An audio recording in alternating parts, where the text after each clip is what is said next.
Olá a todos, sejam muito bem-vindos a mais um episódio do Papo de Lei. Hoje falaremos sobre regime de bens e união estável.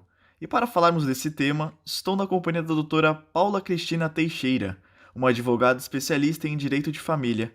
Seja muito bem-vinda, doutora. Bom dia, obrigada, Henrique. Espero poder contribuir, né, nesse nosso papo aí, de uma forma simples, que todos, né, o entendimento desse tema chegue a todos, que é tão comum no nosso dia a dia. Sim, com certeza. Doutora, antes de começarmos a falar do tema em específico, eu gostaria de saber o que te levou a querer se aprofundar mais na área do direito de família. Bom, faz parte, né, como eu falei, faz parte da nossa rotina, do nosso dia a dia. É, a sociedade, o direito civil em si, né, faz parte aí da nossa rotina, mas o direito de família, ele realmente me encanta, porque eu vivo o direito de família, né? Então, eu sou casada, e aí a gente vai vivendo isso, então a gente vai conseguindo trabalhar o que a gente já vive. Então, para mim, ficou muito fácil, muito leve, muito prazeroso. Certo. É, realmente, doutora, eu particularmente adoro o direito de família. Para mim é uma das áreas mais interessantes de direito e provavelmente vai ser uma das áreas que eu vá seguir. Não sei, vamos ver. Aí eu fico feliz. Doutora, para iniciar, como pergunta básica, o que é regime de bens e quais os tipos que existem? Vamos lá. Regime de bens é um conjunto de regras, na verdade, né, que vai disciplinar a administração dos bens. A gente subentende-se que o casal decidiu por uma união, é claro que eles vão ali na altura da vida adquirir bens e precisam administrar esses bens. Então, o regime que eles escolhem é o conjunto de regras que eles vão conseguir administrar, né? Ninguém casa pensando em separar, mas o regime também determina como será feito na hipótese futura de um divórcio. E aí a gente conta com 4 atuais regimes de bens. Como o mais utilizado, né? Se você não souber qual regime, se for lá no cartório e falar, olha, estou precisando casar, quero casar agora, já estou com as testemunhas, você vai ser casado pelo regime de comunhão parcial de bens. Temos a comunhão universal de bens, separação total de bens e tem participação final nos aquestos. A união estável não entra nesse regime de bens porque ela é um outro instituto. Então, por isso que são apenas 4. A união estável é como se fosse uma espécie de casamento, né? Isso, a união estável, ela dá o direito do casamento, mas é um instituto muito diferente porque você pode ali colocar no contrato especificar as regras, né, do regime, de como administrar os bens. Os cônjuges continuam com o estado civil solteiro ou viúvo, no caso, né, enfim, ou divorciado, mas a união ela não determina, não muda nem o estado civil. Certo, certo. Então, vamos supor, caso ocorra uma união estável, na teoria, as duas pessoas estão solteiras. As duas pessoas estão solteiras. O estado civil continua solteira e ela tem todos os direitos ali do benefício de estar casada, né? Interessante. Doutora, pode explicar um pouquinho, voltando agora ao regime de bens, pode explicar um pouquinho quais são as diferenças entre eles? Claro, vamos lá. Os bens adquiridos na constância do casamento de forma onerosa, ou seja, aquele que teve, para deixar mais resumido, o que não vier de herança, que for de forma onerosa, ele vai ser partilhado. Não importa se só o marido comprou, se só a mulher pagou, ele vai ser dividido de forma igualitária. tanto os bens quanto as dívidas. Então, vamos lá. A comunhão universal de bens, todos os bens se comunicam, antes do casamento, inclusive. Então, se um dos cônjuges tem vários bens ou um bem antes do casamento, todos os bens se comunicam. Aqueles advindos antes do casamento e na constância do casamento. E aí a gente tem a separação total de bens, que os bens dos cônjuges não se comunicam. Então, o casal ali, os cônjuges ficaram casados por 30 anos, eles têm um matrimônio, né, de repente gigantesco, mas cada um no seu nome e no divórcio eles não se comunicam, cada um fica com os seus bens. Certo. E aí a gente tem a participação final dos aquestos, que ela se confunde bastante com a primeira, a comunhão parcial. Só que a diferença dela, ela é muito interessante, ela é pouco usada, ela é mais usada para, né, o pessoal mais da mídia, enfim. Mas o que é? Primeiro a gente precisa saber o que é aquesto, né? Sim. Aquestos são aqueles bens adquiridos na constância do casamento. Então, participação final dos aquestos. Só vai haver a comunhão dos bens num futuro divórcio. E qual a diferença, né? A diferença é que na comunhão parcial de bens, comprou na constância do casamento é do casal. Para vender, precisa da assinatura do casal. Essa não. Essa ela dá mais liberdade. Então, o marido comprou uma moto, está no nome dele, ele vende a hora que ele quer. A mulher comprou uma casa, está no nome dela, ela vende a hora que ela quer. Só que num futuro divórcio, se ainda tiver bens, ele é dividido. E um detalhe também importante dele é que as dívidas nesse regime de casamento não se comunicam. Então, o casal não tinha nenhum bens, mas tinha dívidas, essas dívidas não se comunicam. Então, é de responsabilidade apenas do devedor real. Entendi. Isso é bom para, não sei, vamos supor, em caso de processo judicial, por exemplo? Tem algumas vantagens, né? Eu acredito que é o regime menos utilizado,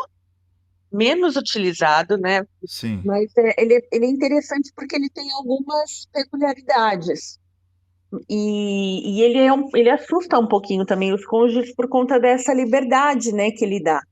A liberdade do cônjuge ter o bem só no nome dele, de não dividir a dívida lá no final. É aquela coisa, ninguém casa pensando num divórcio, Verdade. separar. Mas ele dá algumas garantias interessantes. Sim.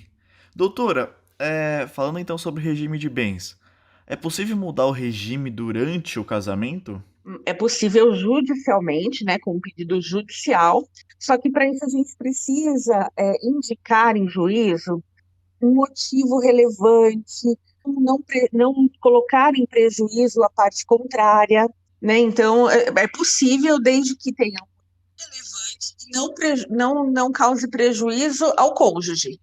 Então, se por um acaso o juiz determinar que, com a alteração do regime de bens, uma das partes vai sair prejudicada, não pode. Ele vai ser indeferido. Na verdade, a gente não pode esquecer que o Ministério Público é o fiscal da lei, né? Então, quando a Uhum. gente entra com essas ações, o promotor obrigatoriamente vem ao processo. Então, ele vai dar aquela fiscalizada e ele vai dar a oportunidade do cônjuge. Normalmente é feito, quando é feito, né, o pedido de mudança de regime, já é feito pelos dois. Mas se for feito apenas por um, o outro vai ter a oportunidade de se manifestar no processo e concordar ou não. E se for provado que ele sai em prejuízo, o pedido vai ser indeferido.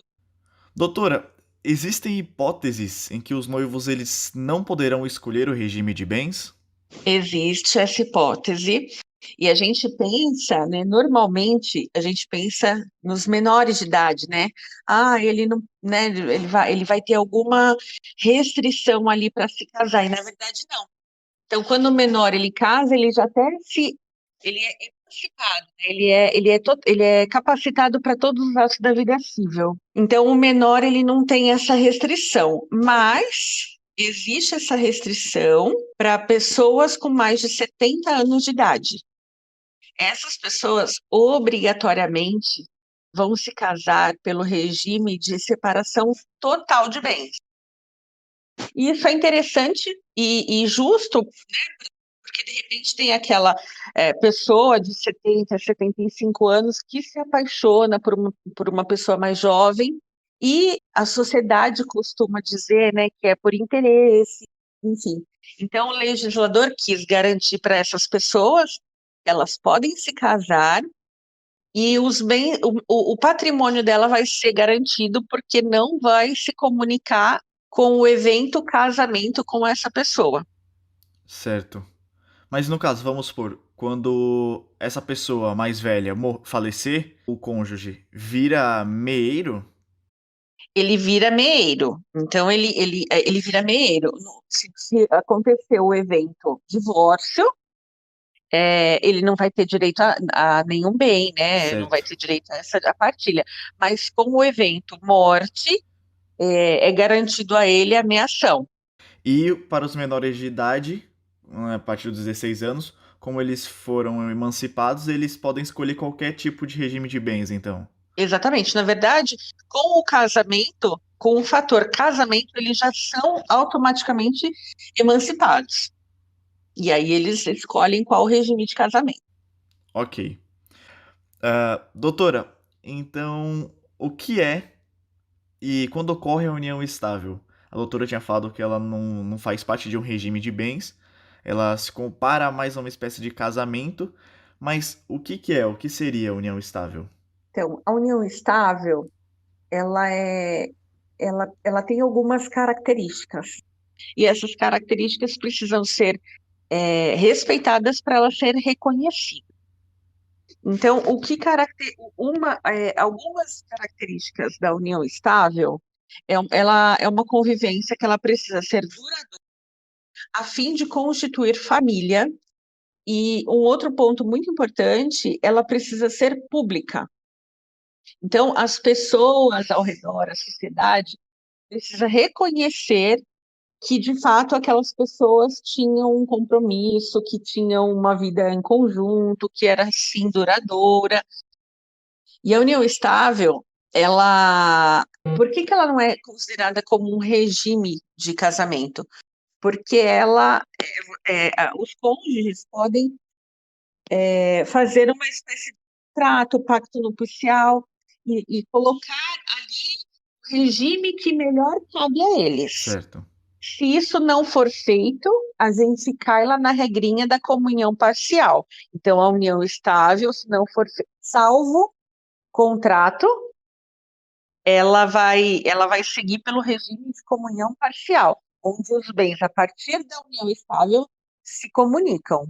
Certo. Então, resumindo, então a união estável seria tem que ser público. Então, para as pessoas, você e seu parceiro como se estivessem casados, é isso, né?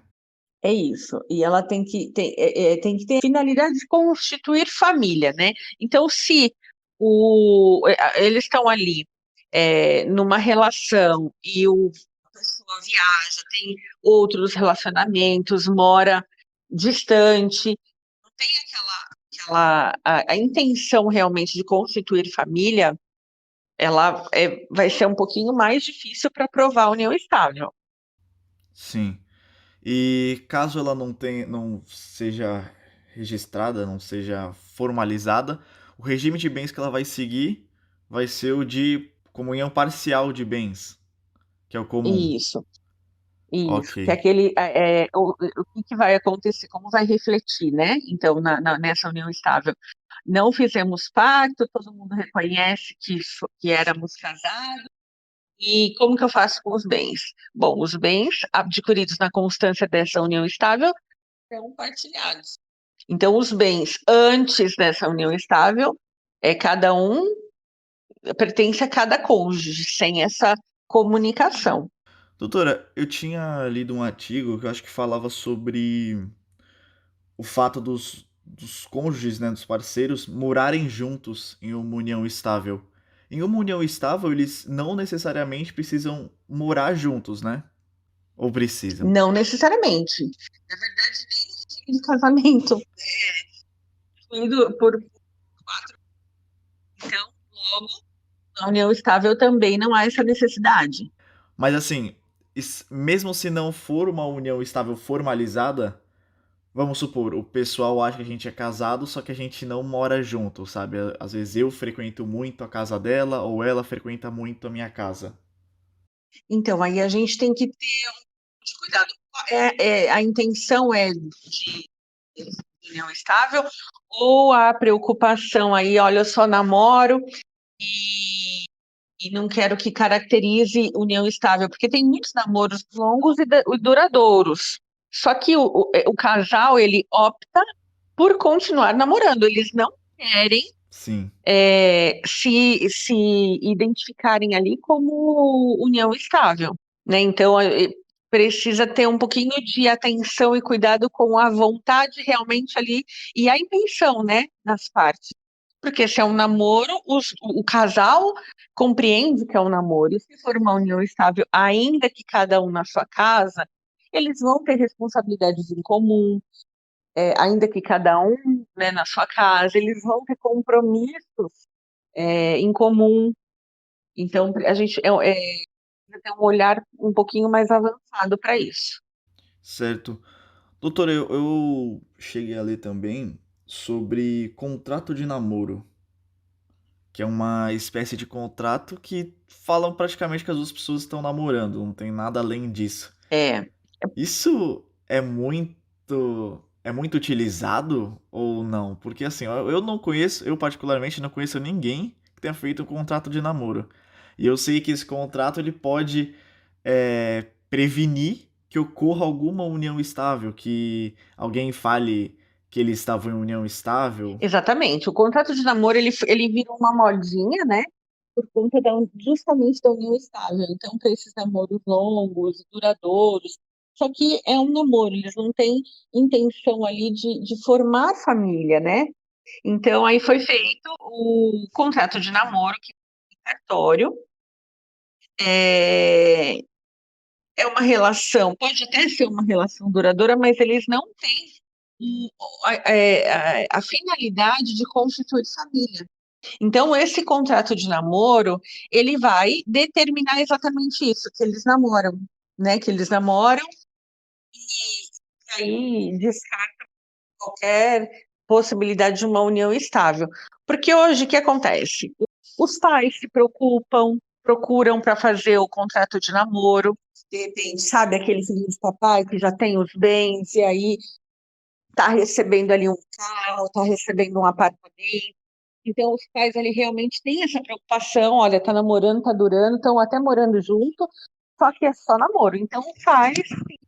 É então, doutora, porque eu tinha visto alguns casos que o pessoal costuma fazer contrato de namoro justamente quando, não sei, tá em um relacionamento que é bem próximo.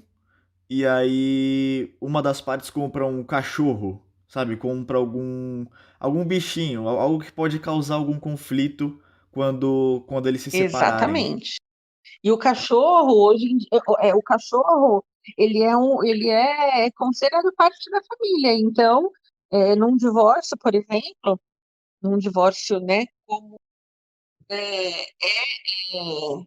assegurado a esse direito de pensão, direito de visita.